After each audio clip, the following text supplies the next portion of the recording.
Hi, welcome to Frank and Yui.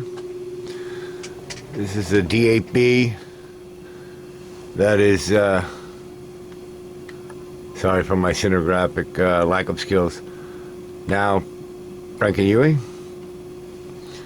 And it's a D8B running a Yui layer, which I converted into MCU.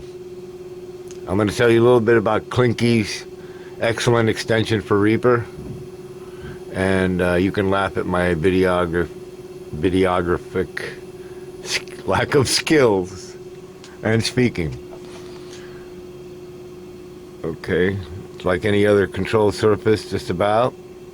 Not every button or light is devoted. These are to the board itself. This is the automation system, transport, faders and strips. There's 8 of them. And right over here, this is the mode buttons. We're now in pan mode. If I hit pan mode, that's where we are. These would be effect mode, and we'll talk about that. Pan mode, effect mode. Staying in pan mode, you can see the names are displayed there. But one really cool feature about Clinky's extension, I haven't seen anywhere else in any other CSurf support for a DAW, is the folder mode. You get to it by holding a select button of a track. My first track is a drum bus. I'm going to go in it now by hitting this button and holding it. And we're now in the drum folder, and all my tracks that are in there. It's like it's how I would mix anyway with using buses, sort of stems, or depends on the terminology you would use. That's very cool. And you would get out the global button lights up here. I usually don't mix with a camera in my hand. The global button lights up here, and that takes you out of folder mode and up one level. Going to effects mode, I'm going to select the vocal. It's selected, and you can see, I'm going to select the drum again. You can see the light, effects light lights up, effects mode light lights up. And I'm going to press it, and it's showing the first effect. If I select the second button, these are the effects button. If there were 8, all these lights would be lit here in the first row of select buttons. If I select the second one, the second effect comes up, and I can deal with that one. Back to the first effect. The parameters are shown on the screen, and you can edit those maps with a convenient editor, which I may talk about later if my mouth works.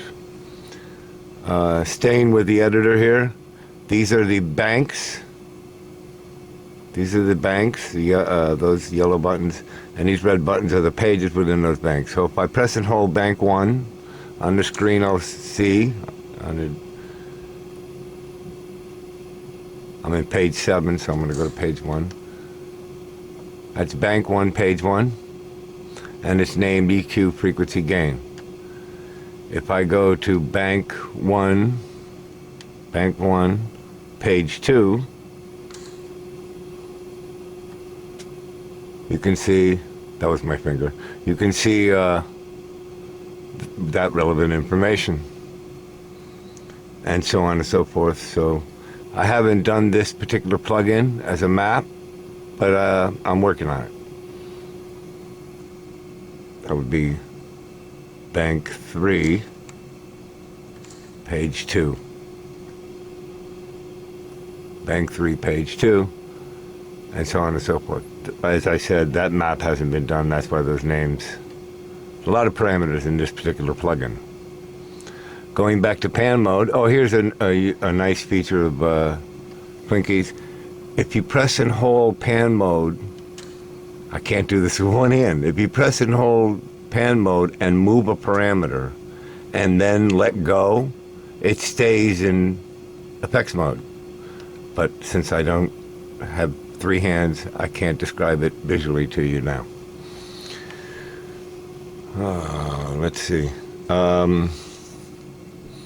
There's automation. There's effects parameter automation. The sends. This track here, vocal. You can see over there that the light above the effects. Right here. I can't do this camera work. First video. This would be effects send mode. And if I press that, I see that vocal track has a verb send.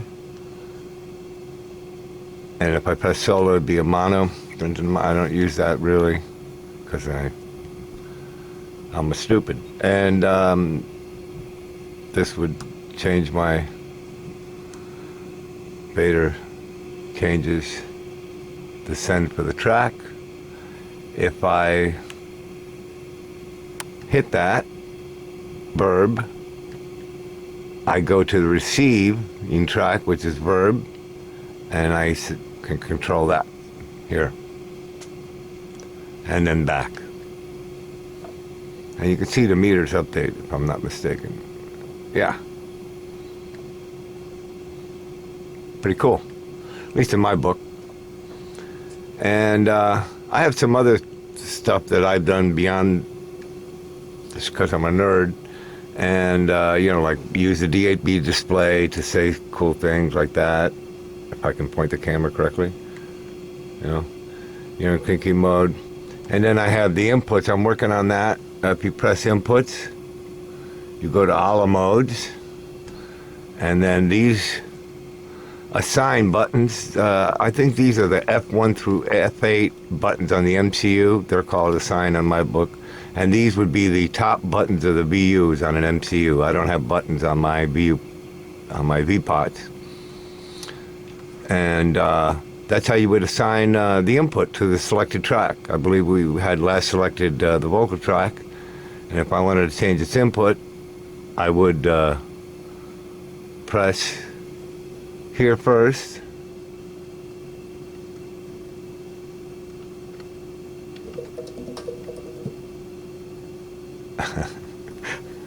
Damn it.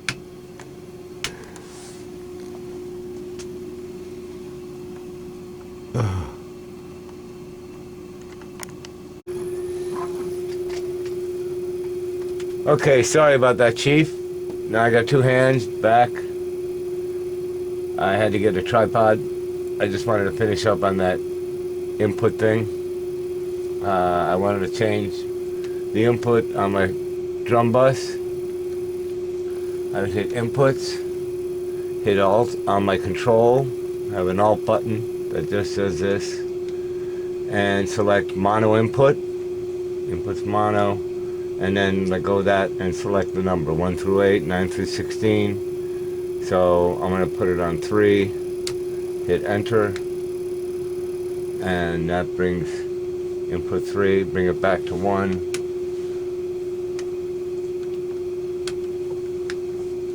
And that's it on that side. The other things I wanted to show you was just turn your attention to the arrange page of, I'm doing this with the control surface, no mouse or keyboard thing.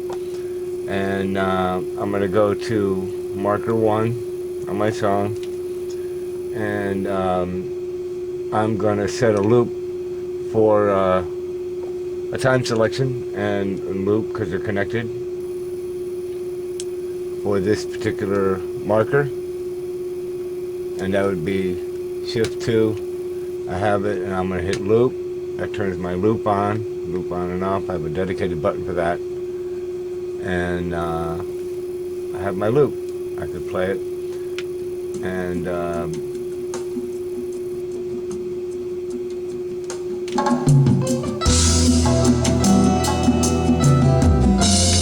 pretty standard stuff there. This is, can you see that? No.